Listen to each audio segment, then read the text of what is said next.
Hello বন্ধুরা, তোমরা কেমন আছো? আশা করি সবাই ভালো আছো। তোমাদের স্বাগত মাধবী ঘাটের পেজে। আমাদের এই কাজটা এসেছিলো মোহনপুর বারাসাত দিয়ে। প্রায় 500 লোকের কাজ ছিল শ্রাদ্ধ বাড়ির। এখানে অনেক মেনু ছিল: শুক্তো, ডাল, পটল চিংড়ি, কাতলা কালিয়া, চাটনি, পাঁপড়, মিষ্টি, আইসক্রিম। তোমরাও যদি আমাদের সাথে যোগাযোগ করতে চাও, নিচে দেয়া নম্বরে যোগাযোগ করতে পারো বা মেসেজ করতে পারো।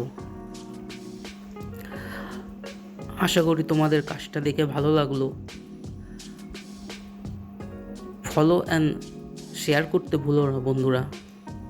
Thank you.